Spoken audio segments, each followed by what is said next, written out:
दर्शकों नमस्कार, जय सिया राम।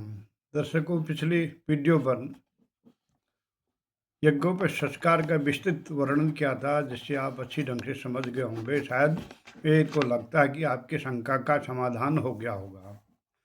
तो दर्शकों, आज चलते हैं गृहारंभ मुहूर्त के विषय पर।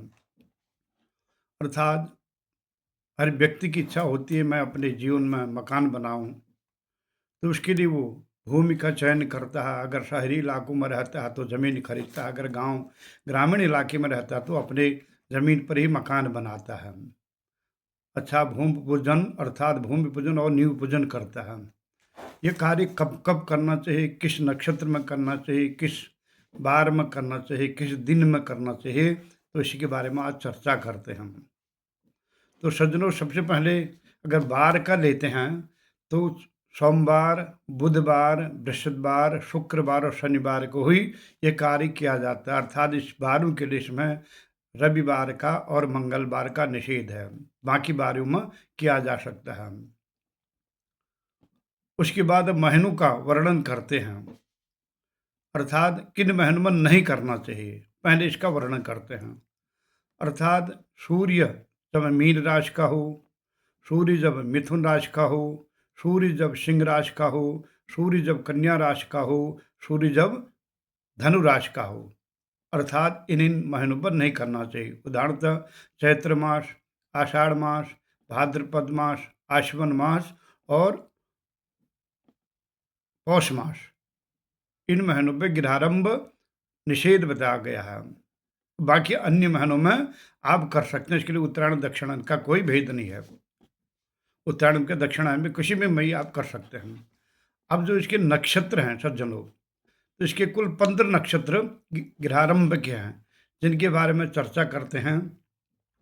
अश्विनी, रोहिणी, मृगशिरा, पुष्य, तीनों उत्तरा अर्थात उत्तरा फाल्गुनी, उत्तरा भाद्रा और उत्तराखाड़ा, हस्त, चित्रा, स्वाति, अनुराधा, मूल, धनिष्ठा, सदभिषा, रेवती। इस प्रकार ये कुल 15 नक्षत्रों में ही 27 नक्षत्रों में से कुल 15 नक्षत्र में गृहारंभ किया जाता है, अन्य नक्षत्र में नहीं किया जाता है।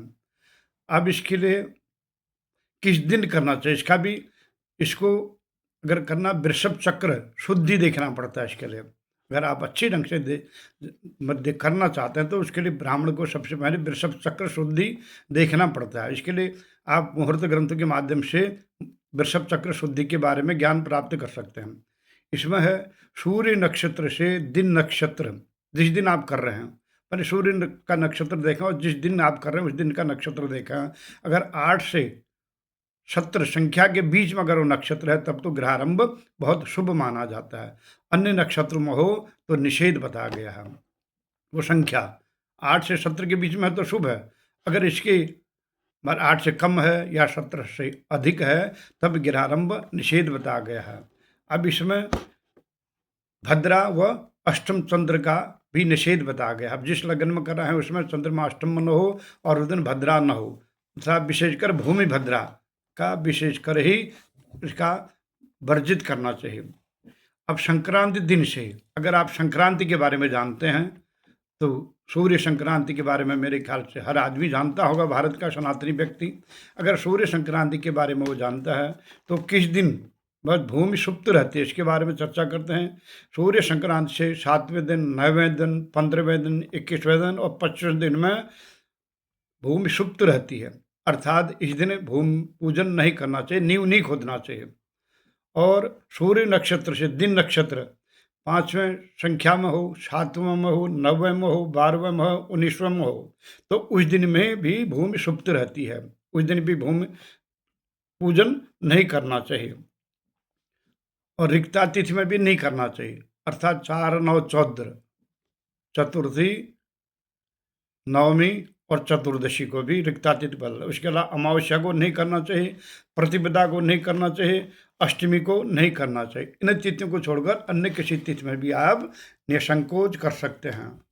तो सज्जनों, अब आप गृहारंभ, ताकि हमारे पूर्वाचार्यों ने जो विधान बनाए हैं, जो नियम बनाए हैं, आप अगर मकान बनाते हो तो उसमें किसी प्रकार की रुकावट न हो, कोई बाधा न हो, इसलिए उन्होंने इन तिथियों, इन वारों, इन नक्षत्रों में गृहारंभ करने का विवरण दिया है और बताया है कि आप इस तिथियों, इस वारों में करें करके।